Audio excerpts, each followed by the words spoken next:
Seguindo aqui com a leitura das atividades de português, na questão 5, está dizendo o seguinte: releia a última estrofe do poema Infância, de Carlos Drummond de Andrade. E aí eu coloquei aqui para vocês fazerem a leitura. Feito a leitura, vocês vão responder a questão que segue.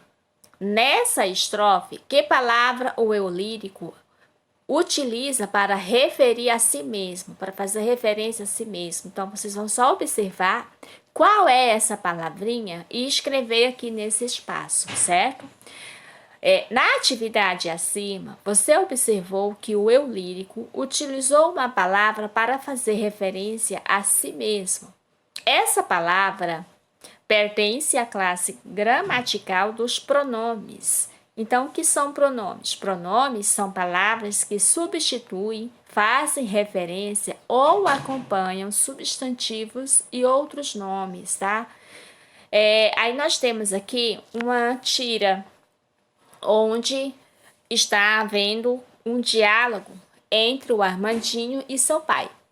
E o pai, aqui no primeiro quadrinho, o pai diz assim: nessa foto eu devia ter a sua idade. Então, observando a imagem e a leitura, né, a informação que está escrita aí, a gente percebe que Armandinho está olhando, né, a foto do pai quando este era criança, quando tinha a idade de Armandinho. No segundo quadrinho, o pai segue dizendo: pode parecer estranho, mas eu já fui um menino. E no último quadrinho, quem está falando é o Armandinho. Agora o Armandinho faz uma pergunta ao pai: e o que houve com ele? Armandinho está perguntando ao pai o que houve com o menino que um dia o pai disse que foi, certo? Então, agora, vocês vão fazer, ler a questão e responder. A questão está dizendo assim, ó, na pergunta de Armandinho, no último quadro, que se refere à palavra ele. Vocês vão analisar essas três informações e marcar uma delas. A palavra ele, utilizada por Armandinho aqui nesse último quadrinho, se refere a si mesmo, ou refere-se ao pai, ou refere-se ao menino que o pai disse que um dia foi. Pessoas do discurso. Ao analisar a tira, você pode perceber que certas palavras foram utilizadas para fazer referência tanto à pessoa que fala, o eu, quanto à pessoa de quem se fala, né? Ele. Em uma conversa como a da tira ou em qualquer situação de comunicação, são três as pessoas do discurso. São três. Aí os pronomes são os termos que indicam essas pessoas. As pessoas do discurso, elas são representadas por pronomes. E as pessoas do discurso são três, como já foi dito, né? A primeira pessoa, que é a pessoa que fala, ou seja, eu. A segunda pessoa, que é a pessoa com quem se fala, por exemplo, vocês, né? São a segunda pessoa. Terceira pessoa é a pessoa de quem se fala. Se eu estou falando com vocês a respeito de uma outra pessoa, então essa outra pessoa, ela é a terceira pessoa, certo? São ele ou ela, eles ou elas, tá bem? Então, as pessoas do discurso são três e elas são essas aí: a pessoa que fala, a pessoa com quem se fala e a pessoa de quem se fala, certo? Os pronomes pessoais, porque os pronomes, eles podem ser classificados, e a primeira classificação que nós vamos ver é os pronomes, né, dos pronomes pessoais. Os pronomes pessoais são aqueles que representam as pessoas do discurso, como já foi falado anteriormente, tá? E além disso, os pronomes pessoais, eles podem ser do caso reto e também os pronomes pessoais do caso oblíquo. E aqui nesse quadro estão aí sendo apresentados tanto os pronomes do caso reto como os pronomes do caso oblíquo. Só gostaria de chamar a atenção para vocês que, como são três as pessoas do discurso, porém, observem que as pessoas do discurso, elas podem ser escritas ou pronunciadas, podem ser utilizadas tanto no singular como no plural, certo? Então, dê uma olhada com bastante atenção aí nesse quadro para responder as questões que seguem. A questão 6, vocês vão estar utilizando pronomes para substituir os nomes, tá? Veja o exemplo. João saiu apressado. Agora vocês vão reescrever a frase. No lugar de João, vocês vão colocar ele, né? Ele saiu apressado. Então, aí é o exemplo. No caso da letra A, Bruna e Pedro foram ao zoológico. Os substantivos que estão destacados são Bruna e Pedro. Ao substituir por um pronome, como é que vai ficar?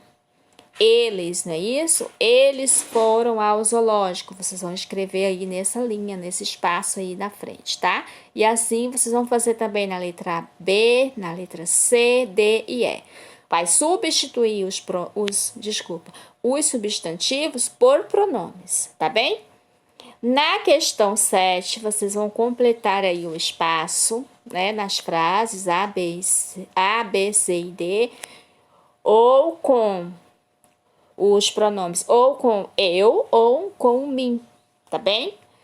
Veja aí onde é que fica, qual é a palavra que fica mais adequada, que será mais adequada para completar cada uma das frases, certo? Faça a leitura com atenção, para ver se tá dando certinho, tá bom? Se não ficou, se não vai ficar sem sentido, tá bom? Na questão 8, nós temos aí para vocês fazerem a junção, a união entre essas frases aí, empregando pronomes. Veja o exemplo. Paulo foi ao sítio, eu fui ao sítio. Então, os pronomes Paulo e eu, os nomes Paulo e eu vai ser substituído por nós, ok? Da mesma forma, a letra A, tá escrito: o menino toma sorvete, a menina toma sorvete. Então, tem dois nomes aí que podem ser substituídos por um único nome, que no caso vai ser o pronome. E assim vocês vão fazendo, né, na letra A, B, C e D. Aqui nós vamos aprender sobre pronome de tratamento, que é diferente dos pronomes pessoais. Pronome de tratamento são o quê? Elas podem revelar o grau de intimidade entre os participantes, né, nesse diálogo, nessa comunicação. Então, veja só, os pronomes de tratamento, eles são aí você, e aí são usados para as pessoas mais íntimas, né, mais familiares. E senhor, senhora, existe também as abreviaturas, que é muito importante vocês estarem atentos a essas abreviaturas, e são utilizados para pessoas mais velhas ou a quem queremos tratar com mais respeito e mais distanciamento, ou seja, que não é tão familiar, que não é tão pessoal, não é tão íntimo, né? Então, a gente utiliza aí esse tipo de tratamento, de pronome de tratamento. Então, observa bem cada um, tá? E a sua aplicação para poder responder as questões 9 e 10. E aí, na questão 9, vocês vão completar as frases utilizando os pronomes de tratamento mais adequado, certo? E os pronomes de tratamento que serão utilizados são você, senhor, senhora ou senhorita. Na questão 10, vocês vão fazer o seguinte. Nós temos aqui que para vocês identificar os pronomes pessoais e separar dentro do quadro, conforme a sua classificação, tá? Primeiro, na letra A, vocês vão escrever na letra A quais são os pronomes que estão aí classificados como pronome do caso reto, como pronome do caso oblíquo, como pronome de tratamento. Vamos ver aí, ó. Vou dar um exemplo para vocês. Eu te disse que ela não nos respeita, mas se desculparia. Então, nós temos aí como pronome pessoal, nós temos na letra A Pronome pessoal do caso reto, no caso, nós temos aí eu, ela, tá? Na letra A, pronome reto, eu e ela. Agora, nos esperaria, então é do pronome do caso oblíquo. E nesse caso da letra A, nós não vamos ter pronome de tratamento, tá? Então, como pronome do caso oblíquo, ainda temos nos, esperaria, esse nos é um pronome oblíquo. E se desculparia, nesse caso, se também é um pronome pessoal do caso oblíquo. Então, escrevam aqui no espaço onde tem pronome oblíquo, certo? E assim vocês vão fazer com muita atenção, sem pressa, com muito cuidado, a leitura das frases, tá? E aí vai identificar, escrevendo em cada item, aqui no item B, quais são os pronomes que vocês encontraram, que são classificados como pronome reto, como pronome oblíquo e como pronome pessoal. Veja que na letra B já temos aí o pronome de tratamento, certo? Então, espero que tenha ajudado. Qualquer dúvida, me procurem.